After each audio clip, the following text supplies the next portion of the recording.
Hey, we are live. Welcome. Coffee Talk with Christelle. And we're live, we're good. Um, Record.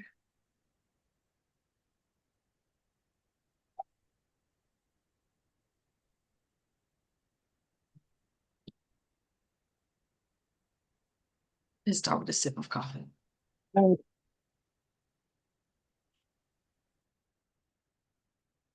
right, here we go. Coffee Talk with Christelle on this Thursday.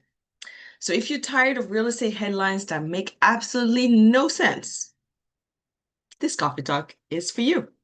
Because today we're breaking down why buyers are coming back, why Florida inventory is rising, why homeowners are sitting on record equity. Yet, so many people still feel completely financially stuck. Does this sound familiar? So, I am your host, Coffee Talk Christelle, on Thursday with real conversations about real estate, mortgage, no hype, no scare tactics either, but just the truth about what's actually happening so you can make smart decisions for your family. And that's what we're here for. So, if you would please hit that subscribe button. Oh my gosh, the words bouton, bouton in French, right? So hit that subscribe button right now because this is exactly what we do every single week. Come live with hot topics, market updates, and um, conversation, right? No pressure, just conversation and see where the lines where we need to shift. So grab your coffee. And let's talk about what's really happening. So the internet keeps screaming housing crash. But here's what actually data says. It's much more a nuanced story than that. For years, everyone was flooding into Florida. I'm one of them who migrated to Florida from Atlanta. But then we remember 2020, those times where we remember the lifestyle, remote work, warm weather, low taxes, like no income tax on your W-2.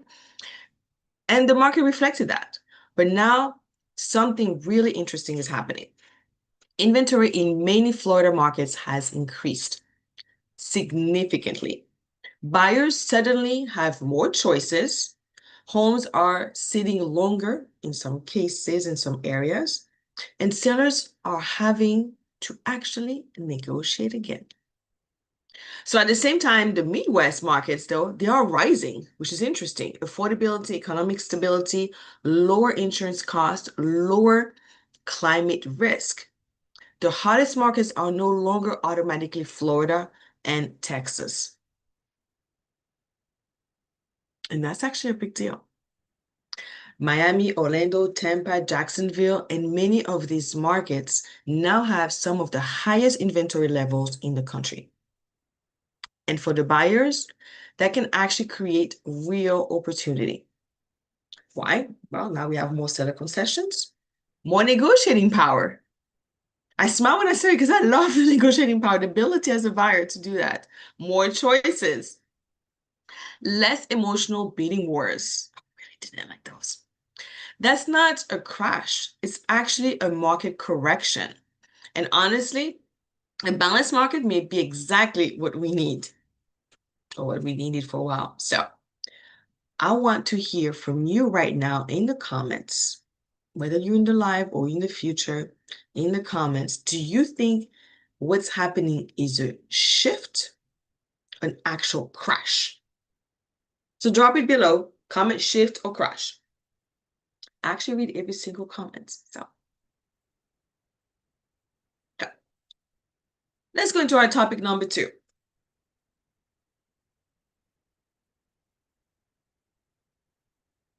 And this is where things get really interesting. Because while inventory is rising, homeowners are also sitting on one of the largest amounts of equity we have ever seen in this country. So many people with so much equity, talking about hundreds of thousands.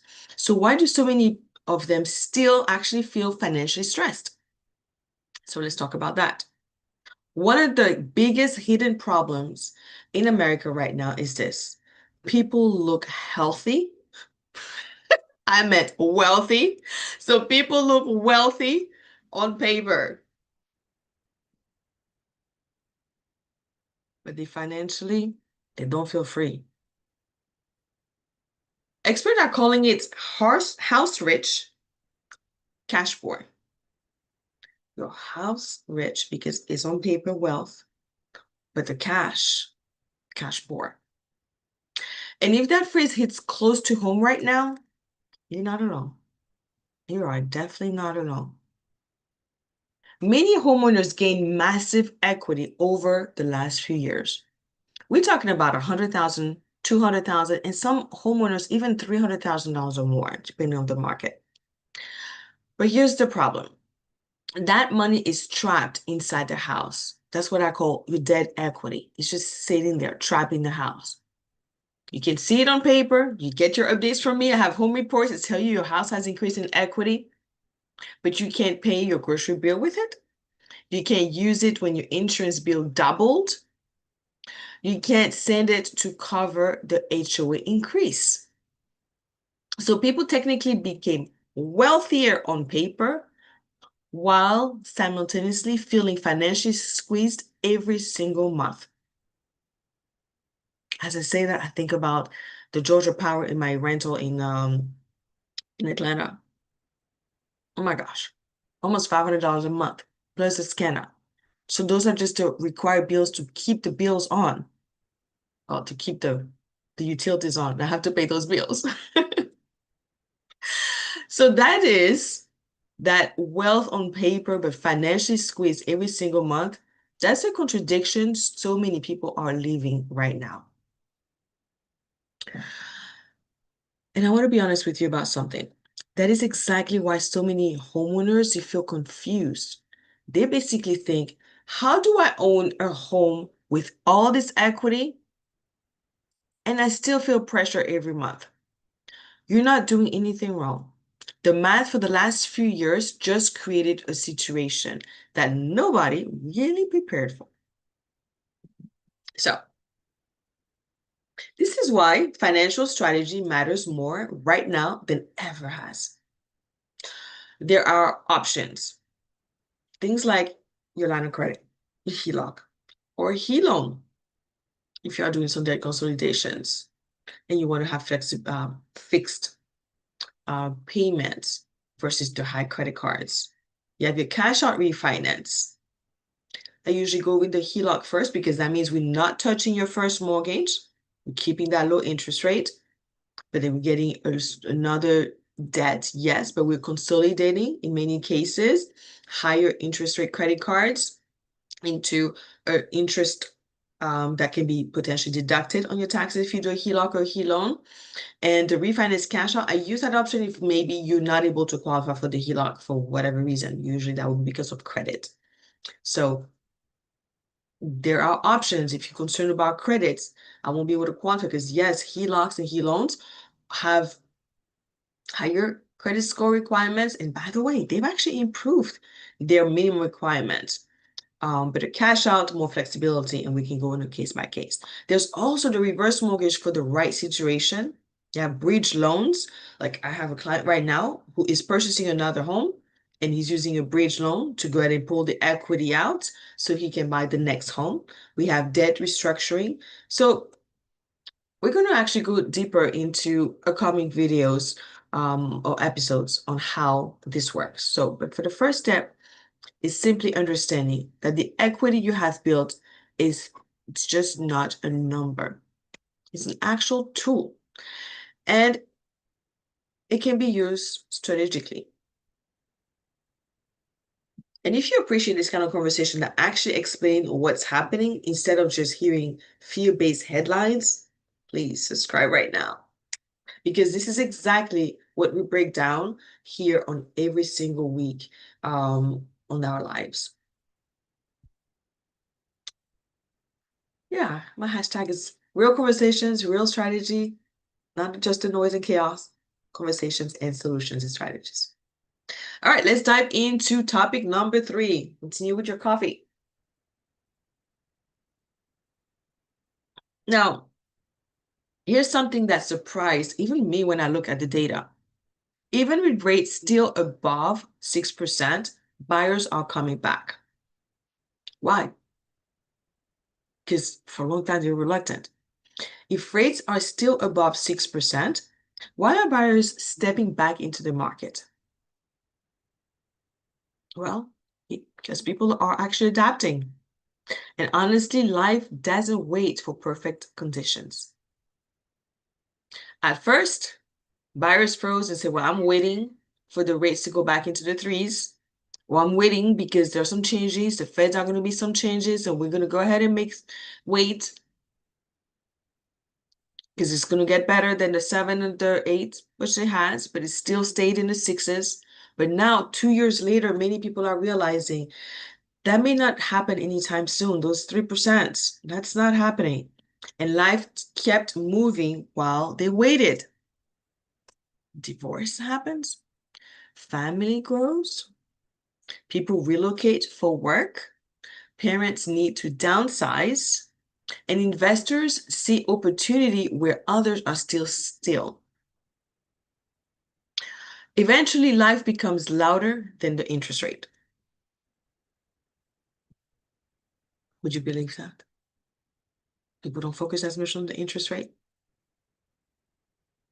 That is such an important thing to understand right now, because most people aren't talking about this. The buyers moving right now are not just accepting high rates compared to threes, high rates and moving on and getting rates in the fives, high fives to low sixes, depending on your situation. They're learning to structure deals differently. We have seller credits, like I mentioned, temporary buy down that just got announced into one of my one of my lenders. So they're doing a free 1-year buy down. DSCR loans for investors are getting more and more popular, are definitely popular because you don't have to look at your taxes, but we use the property cash flow, HELOC and bridge strategies, reverse purchase options for seniors. So this is why I always say strategy matters more than just the timing. The perfect market doesn't care when you think it's perfect. It rewards people who learn to work inside the conditions that exist. So here's my question for you in the comments. What would actually make you move right now? What would actually make you move right now? Would it be lower rates or the right opportunities?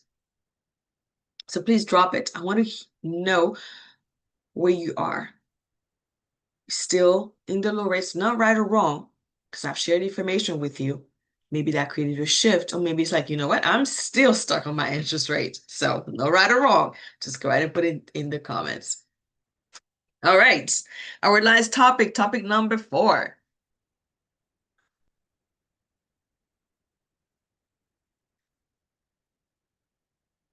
In this last topic, this may actually be the most important mindset shift of all, because I want to talk about something nobody wants to hear: the hidden cost of waiting. Waiting sounds safe until you realize the market kept on moving while your life stayed paused. I'm not sitting here telling you everyone shouldn't buy right now. Definitely not saying that. It is not for everybody to move. It is not for everybody to purchase. It is not for everybody to invest into real estate. That's not what I'm saying. What I'm saying is many people who waited in 2022 are still waiting. The people who are waiting in 2023 are still waiting. 2024 is still waiting. And now it's 2026. Here's what happened while they waited. Rents increased. Home equity continued to build for homeowners. Inventory shifted. New opportunities came and went. Waiting was not free. It just felt safer because the decision never had to be made. Yes, it is safer. It feels safer because you're not making a decision. But the goal is not perfection. The goal is alignment. Does the purchase make sense for your life right now? Does the payment make sense for your budget? Does the strategy make sense for where you want to go? If you can answer yes to those three questions, the rate becomes a detail, not a decision. Let me say that one more time. Your goal is alignment. Does purchasing right now make sense for my life based on where my circumstances are? Circumstances, divorce, relocation, anything that is pressuring to make a move, or you are a first-time buyer, you're currently renting, rent went up. Does purchasing make sense for your life right now? Does the payment make sense for your budget? What I can qualify you is different from what your budget is. Both we need to look at. And does the strategy make sense for where you want to go? So what I'm offering you, does it make sense for where you want to go on your goals? So again, think of those questions and then don't freeze. Take an action. I'm not sure. I'm not certain, Christelle. So go ahead, speak with an expert. I'm not sure because I haven't done my budget yet. I don't know how much I really want to pay because that does come up a lot with clients. I ask them, so what's your goal? Well, I don't know. I just want a lower interest rate. That is vague. You're not being specific. So you want to really know, what is my budget? What am I able to do? If you are in the metro area of Atlanta and you say $1,500, you're basically out of the market, right? Unless you put in a large down payment. So this is where we make adjustments. This is where we really look at the numbers, the facts, and you get to decide, is this really a goal that is in alignment for me? All right. So the people who usually win in real estate are not the people who perfectly time the market. They're the people who learned how to adapt inside it. As the CEO of my company, he basically says, I make a move, and if I need to make a correction, I pivot and make the correction. I know this is a large investment, 30-year mortgage. I saw when I bought my house in 1998, great increase, or decent increase. And then 2008, just lost all of its value. I still own this house. The property cash flow is still there. It is stronger than ever, and the value is there. So you adapt inside the current situation. All right. So if you want coffee talks that actually explain the market, and I share some insights in plain language without the actual noise, I invite you to subscribe and follow right now.